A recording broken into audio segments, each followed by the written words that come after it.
Hello friends, welcome back to my channel. இன்றைக்கி நம்ம சேனலில் நல்லா கர மொறுன்னு பார்த்திங்கன்னா 5 வகையான முறுக்கு. இந்த பருப்பில் கூடவா நம்ம முறுக்கு செய்யலாம், இந்த மாவில் கூடவா நம்ம முறுக்கு செய்யலாம் அப்படின்னு நீங்கள் யோசிக்கிற அளவுக்கு 5 வகையான முறுக்கு ரெசிபி தாங்க பண்ண போகிறோம். நல்லா ஹெல்த்தியாகவும் ஆரோக்கியமாகவும் நம்ம வீட்டில் சட்டுன்னு நினச்சோன்னே பார்த்திங்கன்னா இந்த 5 வகையான முறுக்கை நம்ம வீட்டிலே ஒரு 15 நிமிஷத்தில் செஞ்சிடலாம். வாங்க எப்படி பண்ணி வீடியோக்குள்ளே போய் பார்க்கலாம். வீடியோக்குள்ளே பார்க்க முன்னாடி இப்போ தான் என்னுடைய சேனலை நீங்கள் ஃபஸ்ட் டைமாக பார்க்குறீங்கன்னா சப்ஸ்கிரைப் பண்ணிக்கோங்க. ஃபஸ்ட்டு என்ன முறுக்குன்னு வாங்க பார்த்துலாம். ஃபஸ்ட்டு பார்த்திங்கன்னா உளுந்தம்பருப்பு முறுக்கு தான் பண்ண போகிறோம். இதுவும் 10 நிமிஷத்தில் பண்ணிடலாம். வீட்டில் இருக்கிற உளுந்தம்பருப்பை வச்சு குக்கரில் 2 விசில் வேக வச்சு சூப்பராக பார்த்திங்கன்னா முறுக்கு நினச்ச உடனே பண்ணிடலாம். கப் அளவு உளுந்தம்பருப்பு எடுத்துக்க. இந்த உளுந்தம்பருப்பை நல்லா ஒரு 2லேருந்து 3 தடவை நல்லா தண்ணி ஊற்றி கழுவிட்டு 1 கப் அளவு உளுந்தம்பருப்புக்கு 3 கப் அளவு தண்ணி சேர்த்துக்கிறாங்க. குக்கர் மூடி போட்டு மூடிட்டு ஹை ஃப்ளேமில் 2 விசில், லோ ஃப்ளேமில் 2 விசில் வேக வச்சு எடுத்துக்கலாம். உளுந்து பார்த்திங்கன்னா நல்லா குழைய வெந்திருக்கணும். குழைய வெந்து நல்லா ஆறி இருக்குது. இந்த உளுந்தம்பருப்பை நம்ம அப்படியே மிக்சர் ஜாரில் சேர்த்து நல்லா ஸ்மூத்தியாக, கொஞ்சம் கூட குறப்பு இல்லாமல் நல்லா ஸ்மூத்தியாக அரைச்சி எடுத்துகிட்டு வந்துக்கோங்க. அதே சமயத்தில் தண்ணியும் சேர்க்கக்கூடாது. நம்ம 3 கப் அளவு தண்ணி சேர்த்துருந்தோம்லே அந்த தண்ணியே போதும். நம்ம உளுந்தம்பருப்பு அரைக்கையில் தண்ணியே சேர்க்காமல் இந்த அளவுக்கு அரைச்சிட்டு அகலமான பாத்திரத்தில் சேர்த்துட்டு 1 கப் அளவு உளுந்தம்பருப்புக்கு நான் 3 கப் அளவு அரிசி மாவு, கடையில் வாங்கின அரிசி மாவு தான் சேர்த்துருக்கேன். உங்கள் வீட்டில் அரைச்ச அரிசி மாவு இருந்தாலும் சேர்த்துக்கலாம். அரிசி மாவு 3 கப் அளவு சேர்த்துட்டு 1/2 ஸ்பூன் அளவு எள்ளு சேர்த்துக்கிறேன். 1/4 டீஸ்பூன் அளவு பெருங்காயத்தூள், உங்கள் சுவைக்கு ஏற்ப பார்த்திங்கன்னா 1/2 ஸ்பூன்லேருந்து 1/4 டீஸ்பூன் வர உப்பும் சேர்த்துட்டு நல்லா கொதிக்கிற எண்ணெய், நல்லா சூடான எண்ணெய் 1 குழிக்கரண்டி அளவு சூடு பண்ணி சேர்த்துக்கோங்க. சூடான எண்ணெய் சேர்த்தோன்னே கை வைக்க முடியாது. ஒரு ஸ்பூன் வச்சு ஃபஸ்ட்டு கலந்து விட்டுக்கோங்க. ஒரு 2லேருந்து ஒரு 3 நிமிஷம் கலந்து விடும்போது நல்லா ஆறுனதுக்கப்புறம் கை வச்சு நல்லா பிசைஞ்சுக்கோங்க. இது மாவில் நம்ம தண்ணியே சேர்த்துடக்கூடாது. உளுந்தம்பருப்பில் உள்ள தண்ணி, நம்ம சூடான சேர்த்துருக்கிற ஆயிலே போதுமானதாக இருக்கும். அதை வச்சு நம்ம நல்லா மாவு பிசைஞ்சு எடுத்துக்கலாம். தண்ணி எதுவும் சேர்க்காமல் இந்த அளவுக்கு நல்லா பிசைஞ்சு எடுத்துக்கோங்க. மாவோட பக்குவம் இந்த அளவுக்கு இருக்கணும். நல்லா சாஃப்டாக இருக்கணும். அப்போ தான் முறுக்கு பார்த்திங்கன்னா நல்லா மொறுன்னு இருக்கும். நல்லா ஓவல் ஷேப்பில் உருட்டிட்டு பார்த்திங்கன்னா முறுக்கச்சு, நான் ஸ்டார் ரோல்ஸ் உள்ள முறுக்கச்சு தான் எடுத்திருக்கேன். முறுக்கு குழலில் 3/4 அளவு மட்டும் மாவு ஃபில் பண்ணிக்கலாம். மாவு ஃபில் பண்ணிவிட்டு சின்ன மூடியாக பார்த்திங்கன்னா ஒரு 3லேருந்து ஒரு 4 மூடியில் இந்த மாதிரி பின்னாடி திருப்பி போட்டு நீங்கள் முறுக்கு மாவை புழிஞ்சு வச்சுக்கிட்டிங்கன்னா எண்ணெய் சூடானதுக்கப்புறம் நம்ம டக்குன்னு நம்ம ஈஸியாக போட்டு எடுத்துடலாம். இப்போ எண்ணெய் சூடாகி ரெடியாக இருக்குது. நம்ம முறுக்கு மாவை பிழிஞ்சு வச்சுருந்தோம்ல, அதை இந்த மாதிரி கையில் எடுத்து கூட சேர்த்துக்கலாம். இல்லை தட்டோட கூட நீங்கள் அப்படியே டைரெக்டாக பார்த்து பொறுமையாக சேர்த்துக்கோங்க. எண்ணெய் மீடியம் ஃப்ளேமில் இருக்கணும். ஹை ஃப்ளேமில் இருந்ததுன்னா சீக்கிரமே கரிஞ்சு உள்ளே வேகாத மாதிரி இருக்கும். லோ ஃப்ளேமில் இருந்துச்சுன்னா அதிகமான எண்ணெய் குடிக்கும். எண்ணெயோட சலசலப்பு பார்த்திங்கன்னா நல்லா அடங்கிடுச்சு. இப்போ திருப்பி போட்டுக்கலாம். திருப்பி போட்டு நல்லா 2 பக்கம் நல்லா செவந்ததுக்கப்புறம் நம்ம எண்ணெயிலேருந்து முறுக்கை ஃபில்டர் பண்ணி எடுத்துக்கலாம். பாருங்கள், நல்லா செவந்து சூப்பராக கலர்ஃபுல்லாக நம்மளோட முறுக்கு ரெடி ஆகிடுச்சு. இதே மாதிரி பார்த்திங்கன்னா நம்ம எல்லா முறுக்கையும் நான் போட்டு எடுத்துக்கிறேங்க. முறுக்கு மாவு அரைக்க ரைஸ் மில்லுக்கு போகாமே பார்த்திங்கன்னா நினச்சோடனே வீட்டில் இருக்கிற உளுந்தம்பருப்பை குக்கரில் 2 விசில் வேக வச்சு எடுத்து வீட்டில் இருக்கிற அரிசி மாவையை வச்சு நல்லா கிரிப்ஸியாக மொறுன்னு சூப்பராக நம்ம முறுக்கு ரெடி பண்ணியாச்சுங்க. 2வதாக பார்த்திங்கன்னா இட்லி மாவும் பொரிகடலையும் வச்சு நல்லா நம்ம மொறுன்னு முறுக்கு ரெடி பண்ணிடலாம். இதுக்கு இட்லி மாவு, இந்த முறுக்கு ரெடி பண்ணுறதுக்கு இட்லி மாவு புளிக்காமல் ஆட்டின உடனே 1 கப் அளவு மாவை ஒரு அகலமான பாத்திரத்தில் சேர்த்துக்கிறலாங்க. அளவு மாவுக்கு 3/4 கப் அளவு பொரிகடலை மாவு எடுத்து மிக்சர் ஜாரில் நல்லா நைஸாக அரைச்சிட்டு இந்த இட்லி மாவு கூடயே நல்லா சலிச்சு எடுத்துக்கிடலாம். அளவு சீரகம் சேர்த்துருக்கேன். நீங்கள் சீரகத்துக்கு பதிலாக எள்ளு கூட சேர்த்துக்கலாம். சேர்த்துட்டு நல்லா நம்ம மிக்ஸ் பண்ணி விட்டுக்கலாங்க. நல்லா இட்லி மாவு பார்த்திங்கன்னா கட்டியாக இருந்துச்சுன்னா, நல்லா திக்னஸாக இருந்துச்சுன்னா பொரியல்ல மாவு நம்மளுக்கு கம்மியான அளவு தான் தேவைப்படும். அதனால் நீங்கள் இட்லி மாவு பார்த்திங்கன்னா நல்லா திக்னஸாக எடுத்துக்கோங்க. பொரியல்ல மாவு இட்லி மாவும் சேர்த்து நல்லா நம்ம இந்த அளவுக்கு இலக்கமாக பிசைஞ்சுக்கலாம். இப்போ இந்த முறுக்கச்சை எடுத்துக்கலாங்க. முறுக்கச்சை சேர்த்து நம்ம குழலில் நல்லா ஃபிட் பண்ணிக்கலாம். நல்லா குழலில் டைட்டாக மூடிட்டு நல்லா வலுவலுப்பான பகுதி பார்த்திங்கன்னா உள்ளே இருக்கணும். கொஞ்சம் சொரப்பானது வெளியில் இருக்கிற மாதிரி வச்சுக்கிட்டு முறுக்கு குழல்லையும் பார்த்திங்கன்னா நல்லா எண்ணெய் தடவிட்டு 3/4 அளவு முறுக்கு மாவை நம்ம ஃபில் பண்ணிக்கலாங்க. ஃபில் பண்ணிவிட்டு நம்ம முறுக்கு பிள்ளையை ஆரம்பிச்சுக்கலாங்க. நம்ம பிசைஞ்ச மாவு பார்த்திங்கன்னா கையில் ஒட்டாமல் இருக்கணும். ரொம்பையும் பார்த்திங்கன்னா ஹார்டாகவும் டைட்டாகவும் மெனஞ்சிடக்கூடாது. பிசைஞ்சிட்டு இந்த மாவு நம்ம பிழிஞ்சால் பார்த்திங்கன்னா நல்லா ஸ்டிஃபாக இந்த அளவுக்கு இருக்கிற மாதிரி பார்த்துக்கோங்க. இப்போ நம்ம முறுக்கு பிழிய ஆரம்பிச்சிடலாங்க. ஒரு கரண்டியில் கூட நீங்கள் பிழிஞ்சிக்கலாம். நான் இந்த மாதிரி பார்த்திங்கன்னா 3 தட்டு சின்ன சின்ன தட்டாக எடுத்துடுக்கிறேன். தட்டுக்கு பின்னாடி நம்ம எண்ணெயோ இல்லை நெய்யோ தடவிட்டு இந்த மாதிரி பார்த்திங்கன்னா முறுக்கு குழலில் நம்ம சுற்றி ரெடியாக வச்சுக்கலாம். ரெடியாக வச்சுட்டோன்னா அதுக்கப்புறம் எண்ணெய் காய வச்சுட்டு டக் டக் டக்குன்னு நம்ம முறுக்கை போட்டு எடுத்துடலாங்க. இதே மாதிரி பார்த்திங்கன்னா எல்லா தட்டுலேயும் நான் பிழிஞ்சு எடுத்துக்கிறேன். இப்போ முறுக்கு பிழிஞ்சு வச்சாச்சு. இப்போ எண்ணெயும் நல்லா காஞ்சிருச்சு. மிதமான சூட்டில் இருக்கணும், ஹை ஃப்ளேமில் இருக்கக்கூடாது. நம்ம தட்டில் பிழிஞ்சதை அப்படியே கையில் எடுத்து ஒவ்வொன்றா பார்த்திங்கன்னா மெதுவாக நம்ம எண்ணெயில் சேர்த்துக்கலாங்க. நீங்கள் தட்டிலே அப்படியே டைரெக்டாக கூட சேர்த்துக்கலாம். நான் ஒவ்வொன்றா பார்த்திங்கன்னா தட்டில் பிழிஞ்சதை கையில் எடுத்து சேர்த்துக்கிறேங்க. நல்லா ஒரு 5 நிமிஷம் பார்த்திங்கன்னா நல்லா வேகட்டும். வெந்ததுக்கப்புறம் பார்த்திங்கன்னா முறுக்கு நல்லா மேலே எலும்பி வரும். அந்த சமயத்தில் பார்த்திங்கன்னா எல்லா முறுக்கையும் நம்ம திருப்பி போட்டுக்கலாங்க. திருப்பி போட்டு ஒரு 5 நிமிஷம் பார்த்திங்கன்னா லோ ஃப்ளேமில் வச்சு குக் பண்ணுங்கள். குக் பண்ணதுக்கப்புறம் கொஞ்சம் கலர் மாறி எண்ணெயோட சலசலப்புலாம் பார்த்திங்கன்னா நல்லா அடங்கிடுச்சு. இந்த ஸ்டேஜில் நம்ம எண்ணெயிலேருந்து முறுக்கை ஃபில்ட்ரு பண்ணி எடுத்துக்கலாங்க. இதே மாதிரி பார்த்திங்கன்னா எல்லா முறுக்கையும் நான் சுட்டு எடுத்துக்கிறேன். அவ்வளோதாங்க. சூப்பராக பார்த்திங்கன்னா இட்லி மாவில் முறுக்கு நல்லா மொறுன்னு நம்ம சுட்டு எடுத்தாச்சுங்க. மூணாவதாக பார்த்திங்கன்னா கேப்ப மாவு முறுக்கு நம்ம ரெடி பண்ணி எடுத்துக்கலாம். வாங்க எப்படி பண்ணு வீடியோக்குள்ளே போய் பார்த்துடலாம். இந்த ராகி பட்டர் முறுக்கு செய்கிறதுக்கு 1 கப் அளவு பொரிகடலையை மிக்ஸி ஜாரில் சேர்த்துட்டு நல்லா பையனாக அரைச்சி எடுத்துகிட்டு வந்துக்கிறேன். அரைச்சி எடுத்துகிட்டு வந்தாலும் அதில் 1 2 திப்பிகள் இருக்கும். அதனால சல்லடையில் சேர்த்து இந்த மாதிரி அகலமான பவுலில் பார்த்திங்கன்னா நல்லா சளிச்சு எடுத்துக்கோங்க. நல்லா சளிச்சதுக்கப்புறம் ராகி மாவு கேப்ப மாவு இது கூட நம்ம சேர்த்துக்கலாம். 1 கப் அளவு பொரிகடலைக்கு 3 கப் அளவு நான் ராகி மாவை சேர்த்துட்டுக்கிறேங்க. ராகி மாவையும் சளிச்சிட்டு சேர்த்துக்கோங்க. கேப்ப மாவையும் சளிச்சிட்டு சேர்த்ததுக்கப்புறம் உப்பு 1/4 டீஸ்பூன் அளவு உப்பு, 1/2 டீஸ்பூன் அளவு எள்ளு சேர்த்துக்கோங்க.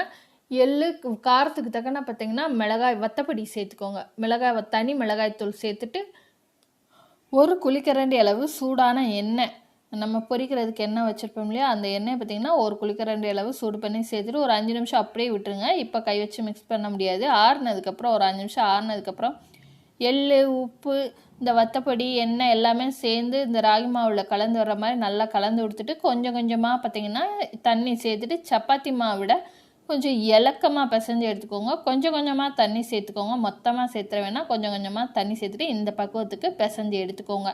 கொஞ்சம் எந்த அளவுக்கு பார்த்திங்கன்னா இலக்கமாக இருக்கணும். இப்போ 1 ஓல் சுள்ள முறுக்கு அச்சு தான் நான் எடுத்துருக்கிறேன். இதை முறுக்கு குழலில் சேர்த்துட்டு நான் எண்ணெயே தடவலை. இந்த மாதிரி ஓவல் ஷேப்பில் நம்ம உருட்டிட்டு முறுக்கு குழலில் சேர்த்துடலாம். சேர்த்துட்டு 3/4 வாசி மட்டும் ஃபில் பண்ணிக்கோங்க. நீங்கள் நிறைய ஃபில் பண்ணிட்டீங்கன்னா சுற்றுறது கஷ்டமாக இருக்கும். 3/4 வாசி மட்டும் ஃபில் பண்ணிவிட்டு மிதமான சூட்டில் எண்ணெய் இருக்கும்போது பார்த்திங்கன்னா கொஞ்சம் கொஞ்சமாக லைட்டாக பிழிஞ்சு விட்டுக்கோங்க. நான் பார்த்திங்கன்னா லைட்டாக விட்டு இந்த மாதிரி நீளமாக பிழிஞ்சு விட்டுக்கிறேன். பட்டர் முறுக்கு இந்த ஷேப்பில் தான் இருக்கும். நீங்கள் ரவுண்டு முறுக்கு வேணும்னாலும் தட்டில் பார்த்திங்கன்னா மொத்தமாக ஒரு 3 முறுக்கு 4 முறுக்கு சுற்றி கூட நீங்கள் எண்ணெயில் போட்டு பொரித்து எடுத்துக்கலாம். ஒரு பக்கம் நல்லா போட்டுட்டு எண்ணெயோட சலசலப்பு அடங்கின விட்டு மறுபக்கம் திருப்பி போட்டு எண்ணெயிலேருந்து ஃபில்ட்ரு பண்ணி எடுத்துட்டிங்கன்னா சூப்பராக பார்த்திங்கன்னா ராகி முறுக்கு நல்லா ஹெல்த்தியாக ஆரோக்கியமாக நல்லா மொறுன்னு ஸ்கூல் விட்டு வர்ற குழந்தைங்களுக்கு ராகி முறுக்கு செம்மையாக ரெடி ஆயிடுச்சுங்க. 4ஆவதாக பார்த்திங்கன்னா பாசிப்பருப்பு முறுக்கு தான் செய்ய போகிறோம். 1/2 டம்ளர் அளவு பாசிப்பருப்பை ஒரு குக்கரில் சேர்த்துடலாம். இது 3லேருந்து ஒரு 4 தடவை பார்த்திங்கன்னா நல்லா பிசைஞ்சு பாசிப்பருப்பு சிறு பருப்பை நல்லா கழுவி எடுத்துக்கோங்க. அப்போ தான் அந்த பருப்போட ஸ்மெல் இருக்காது. ஸோ நல்லா கழுவி எடுத்ததுக்கப்புறம் இதில் நம்ம 1/2 டம்ளர் அளவு பருப்பு எடுத்திருந்தோம். அதுக்கு 1 டம்ளர் மட்டும் கரெக்டாக தண்ணி சேருங்க. ரொம்ப தண்ணி சேர்த்துட்டிங்கன்னா பருப்பில் தண்ணி அதிகமாகி முறுக்கு மாவில் தண்ணி அதிகமாகிடும். அதனால் கரெக்டான அளவு தண்ணி சேர்த்துக்கோங்க. 1/2 டம்ளர் அளவு பருப்புக்கு 1 டம்ளர் அளவு தண்ணி சேர்த்தா போதும். இப்போ மூடி குக்கரில் ஒரு 2 விசில் மட்டும் மீடியம் ஃப்ளேமில் வச்சு குக் பண்ணி எடுத்துக்கலாங்க. தண்ணி பார்த்திங்கன்னா கரெக்டான அளவில் இருந்தது. எக்ஸஸாக எதுவுமே தண்ணி இல்லை. இப்போ பருப்பு வெந்துருச்சா நம்ம பார்த்தலாம். பருப்பு நல்லாவே வெந்துடுக்கு. நம்ம வேக வச்ச சிறு பருப்பு நல்லா ஆறுனதுக்கப்புறம் மிக்ஸி ஜாரில் சேர்த்துட்டு நல்லா ஸ்மூத்தியாக நம்ம அரைச்சி எடுத்துகிட்டு வந்துக்கலாங்க. கொஞ்சம் கூட திப்பியாக இல்லாமல் நல்லா ஸ்மூத்தியாக அரைச்சிட்டு வந்துக்கலாங்க. ஒரு சிலர் இந்த சிறு பருப்பை வறுத்து வேக வச்சு அதுக்கப்புறம் மிக்ஸி ஜாரில் அரைச்சிட்டு முறுக்கு செய்யலாம். அதுவும் ஒரு மெத்தடுங்க. நான் வறுக்காமல் பார்த்திங்கன்னா நல்லா ஸ்மூத்தியாக அரைச்சதுக்கப்புறம் ஒரு பவுலில் சேர்த்துட்டு 2 டம்ளர் அளவு அரிசி மாவு வறுத்த பச்சரிசி மாவு சேர்த்துடுக்குறேங்க. வறுத்துட்டு செய்யும்போது நல்லாயிருக்கும். நான் கடையில் வாங்கின பச்சரிசி மாவு தான் 2 டம்ளர் அளவு சேர்த்துட்டுருக்கேன். 1/2 ஸ்பூன் அளவு எள்ளு சேர்த்துட்டுக்கிறேன். கொஞ்சமாக பார்த்திங்கன்னா தேவையான அளவு 1/2 ஸ்பூன் அளவு உப்பு சேர்த்துட்டு நல்லா தண்ணி ஊற்றாமல் ஃபஸ்ட்டு வந்து மிக்ஸ் பண்ணி எடுத்துக்கலாம். அந்த பாசிப்பருப்பு மாவும் நம்ம சேர்த்துருந்த அரிசி மாவும் நல்லா மிக்ஸ் ஆகிற அளவுக்கு ஃபஸ்ட்டு தண்ணி ஊற்றாமல் இந்த அளவுக்கு பிசைஞ்சு எடுத்துக்கிட்டேங்க.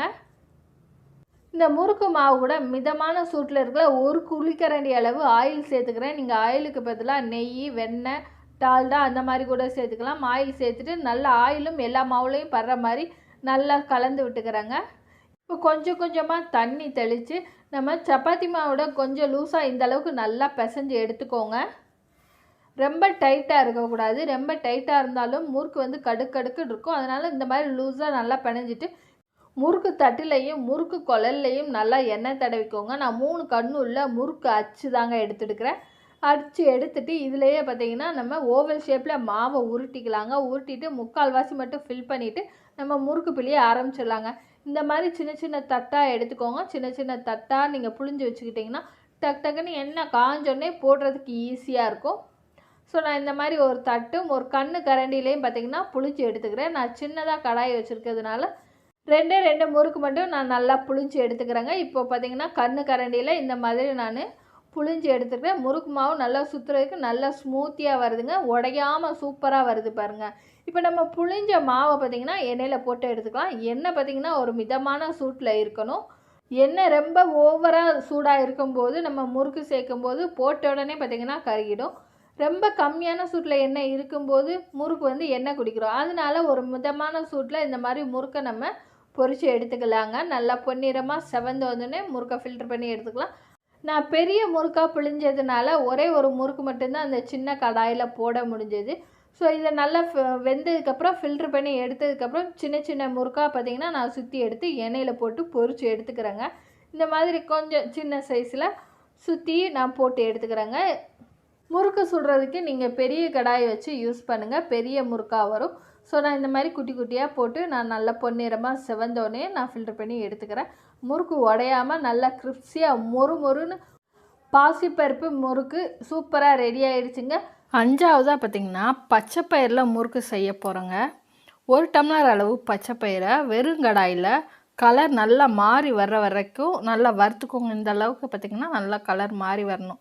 மாறி வர வரைக்கும் வறுத்துட்டு நல்லா ஆறுனதுக்கப்புறம் ஈரமில்லாத மிக்ஸர் ஜாரில் போட்டு நல்லா நைஸாக நம்ம அரைச்சி எடுத்துகிட்டு வந்துக்கலாம். பச்சைப்பயிரை ஒரு அகலமான பாத்திரத்தில் பார்த்திங்கன்னா சல்லிக்கரண்டி வச்சு நம்ம அரைச்சி எடுத்துகிட்டு வந்த மாவை கொஞ்சம் கொஞ்சமாக சேர்த்து நல்லா சல்லடையில் ஜலிச்சு எடுத்துக்கலாங்க. இந்த மாதிரி கொஞ்சம் கொஞ்சமாக சேர்த்து சலிச்சு எடுத்துக்கோங்க.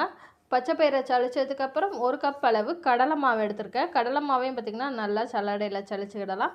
1/2 கப் அளவு பார்த்திங்கன்னா அரிசி மாவு 3யுமே பார்த்திங்கன்னா நல்லா சல்லடையில் சலிச்சு எடுத்துக்கோங்க. அப்போ தான் பார்த்திங்கன்னா முறுக்கு திப்பி திப்பியாக இல்லாமல் நல்லா நைஸாக நம்ம பிழியறதுக்கும் ஈஸியாக வரும். 3 மாவே நல்லா சலிச்சு எடுத்ததுக்கப்புறம் காரத்துக்கு தக்கன பார்த்திங்கன்னா மிளகாய்த்தூள் சேர்த்துக்கோங்க. குழந்தைங்க சாப்பிட்றதா இருந்தால் கம்மியாக சேர்த்துக்கோங்க. நான் 1/2 டீஸ்பூன் அளவு மிளகாய்த்தூள், பெருங்காயத்தூள் 1/4 டீஸ்பூன் அளவு சேர்த்துருக்கேன். உப்பு கொஞ்சமாக 1/4 டீஸ்பூன் அளவு சேர்த்துருக்கேன். எள்ளு 1/2 டீஸ்பூன் அளவு சேர்த்துருக்குறேன். இங்கே எள்ளுக்கு பதிலாக நீங்கள் ஓமம் கூட சேர்த்துக்கலாம். நல்லா வாசமாக இருக்கும். ஸோ உப்பும் சேர்த்துட்டு ஃபஸ்ட்டு நல்லா அந்த மசாலா, எள், உப்பு எல்லாம் மாவில் படுற மாதிரி தண்ணி தெளிக்காமல் ஃபஸ்ட்டு இந்த மாதிரி நம்ம மிக்ஸ் பண்ணி விட்டுக்கலாம். நல்லா மிக்ஸ் ஆனதுக்கப்புறம் கொஞ்சம் கொஞ்சமாக தண்ணி சேர்த்து நம்ம சப்பாத்தி மாவோட கொஞ்சம் இலக்கமாக பிசைஞ்சு எடுத்துக்கலாம். கொஞ்சம் கொஞ்சமாக தண்ணி சேர்த்துக்கோங்க. மொத்தமாக சேர்த்துற வேண்டாம். சப்பாத்தி மாவோட கொஞ்சம் இலக்கமாக கொஞ்சம் லூஸாக பார்த்திங்கன்னா பிசைஞ்சு எடுத்துக்கோங்க. அப்போ தான் பார்த்திங்கன்னா முறுக்கு நல்லா சாஃப்டாக இருக்கும். நல்லா பிசைஞ்சு எடுத்ததுக்கப்புறம் நம்ம முறுக்கு அச்சு எடுத்துக்கலாங்க. 1 ஹோல்ஸ் உள்ள ஸ்டார் அச்சு தான் நான் எடுத்துக்கிறேன். நீங்கள் இதை முறுக்கு மாதிரி கூட பிழையலாம். இல்லை பட்டர் முறுக்கு மாதிரி கூட மொத்தமாக நீங்கள் ஊற்றிட்டு நம்ம கைட்டை பார்த்திங்கன்னா உடச்சி கூட விட்டுக்கலாம். நல்லா பிசைஞ்ச மாவை பார்த்திங்கன்னா ஓவல் ஷேப்பில் உருட்டிட்டு முறுக்கு அச்சில் நம்ம சேர்த்துக்கலாங்க. முறுக்கு அச்சில் பார்த்திங்கன்னா நல்லா நான் எண்ணெய் தடவிட்டேன். இப்போ முறுக்கு மாவை நம்ம சேர்த்ததுக்கப்புறம் பார்த்திங்கன்னா நல்லா மூடிட்டு இப்போ நம்ம ஒரு தடவை நம்ம செக் பண்ணி பார்த்துக்கலாங்க. முறுக்கு ஒன்று போல் வருதா சொல்லிட்டு. எவ்வளோ ஈஸியாக இருக்குது பாருங்கள் புரிகிறதுக்கு. ரொம்பவே ஈஸியாக தான் இருக்கும். கரெக்டான பக்குவத்தில் நீங்கள் மாவு பசங்கன்னா நல்லா ஈஸியாக இந்த மாதிரி முறுக்கு கூட நம்ம புழிஞ்சு எடுத்துக்கலாம். இப்போ ஒரு கடாயில் தேவையான அளவு எண்ணெய் சேர்த்துக்கிறேங்க. எண்ணெய் சேர்த்துட்டு இப்போ பொறுமையாக பார்த்திங்கன்னா புழிஞ்சு விட்டுக்கலாம். டக்குன்னு வேகமாக புழிஞ்சிட்டு நீங்கள் பார்த்திங்கன்னா முறுக்கு குழலை எடுத்துடணும். நீங்கள் கை வச்சு புழிஞ்சிக்கிட்டே இருக்கும்போது பார்த்திங்கன்னா அந்த முறுக்கு வெந்த ஆவி பார்த்திங்கன்னா நம்ம கையில் ஹீட் வந்து கையில் படும். அதனால் நீங்கள் வேகமாக புழிஞ்சிட்டு டக்குன்னு சிம்லேயே வச்சு புழிஞ்சிட்டு நீங்கள் எண்ணெயோட சலசலப்பு அடங்கினதுக்கப்புறம் திருப்பி போட்டுக்கலாம். சிம்லேயே பார்த்திங்கன்னா மிதமான சூட்டிலே முறுக்கை வேக வச்சு எடுத்துக்கிடலாம். முறுக்கை மாற்றி போட்டும் நல்லா வெந்து எண்ணெயோட சலசலப்பு அடங்கும். அந்த சமயத்தில் பார்த்திங்கன்னா நம்ம முறுக்கை எண்ணெயிலேருந்து நம்ம ஃபில்ட்ரு பண்ணி எடுத்துக்கலாங்க. வேறு பேப்பருக்கு இல்லை வேறு பாத்திரத்துக்கு நம்ம மாற்றி எடுத்துக்கலாம். இதே மாதிரி பார்த்திங்கன்னா எல்லா முறுக்கையும் நான் பிழிஞ்சு முறுக்கு ரெடி பண்ணி எடுத்துக்கிறேங்க. இந்த முறுக்கு பார்த்திங்கன்னா நீங்கள் மொத்தமாக ரெடி பண்ணி கூட நிறைய ரெடி பண்ணி கூட ஸ்டோர் பண்ணி வச்சுக்கலாங்க. ஒரு ஏர்டைட் கண்டெய்னர் பாக்ஸில் போட்டு வச்சுக்கிட்டிங்கன்னா ஒரு 2லேருந்து ஒரு 3 வாரம் வரைக்கும் கூட இந்த முறுக்கு பார்த்திங்கன்னா நல்லா மொறுமொறுன்னு சூப்பராக இருக்கும். சூப்பராக பார்த்திங்கன்னா ஹெல்த்தியாக ஆரோக்கியமாக ஸ்கூல் விட்டு வர குழந்தைங்களுக்கு பச்சைப்பயிறு முறுக்கு நல்லா மொறுமொறுன்னு ரெடி பண்ணியாச்சுங்க. 5 வகையான முறுக்கு ரெசிபியை நான் அவங்களோட ஷேர் பண்ணி எடுக்கிறேங்க. உளுந்தம்பருப்பு வேக வச்ச முறுக்கு, பாசிப்பருப்பு வேக வச்ச முறுக்கு, பச்சைப்பயிறு வறுத்தரைச்ச முறுக்கு, கேப்ப மாவு முறுக்கு, இட்லி மாவு முறுக்கு அப்படின்னு சொல்லிட்டு 5 வகையான முறுக்கு ரெசிபியை நீங்களும் உங்கள் வீட்டில் ட்ரை பண்ணி பாருங்கள். ஸ்கூல் விட்டு வர குழந்தைங்களுக்கு நல்லா ஹெல்த்தியாக ஆரோக்கியமாக செஞ்சு கொடுங்க. செஞ்சு கொடுத்துட்டு எப்படி இருந்தாலும் உங்களோட ஃபீட்பேக்கை என்னோட கமெண்ட் பாக்ஸில் கமெண்ட் பண்ணுங்கள். உங்களுக்கு இந்த முறுக்கு ரெசிபி எல்லாம் பிடிச்சிருந்தா லைக் பண்ணுங்கள், ஷேர் பண்ணுங்கள், மறக்காமல் என்னுடைய சேனலை சப்ஸ்கிரைப் பண்ணிக்கோங்க. நம்மளோட சுகோ ஃபுட் ப்ராடக்ட்லேருந்து 33 சிறுதானியங்கள் சேர்த்து ஹெல்த் மிக்ஸ் சத்துமாக ரெடி பண்ணி கொடுத்துருக்கோம். உங்களுக்கு தேவைப்பட்டதுன்னா ஸ்க்ரீனில் தெரியுத வாட்ஸ்அப் நம்பருக்கு ஹாய் மெசேஜ் அனுப்புங்க.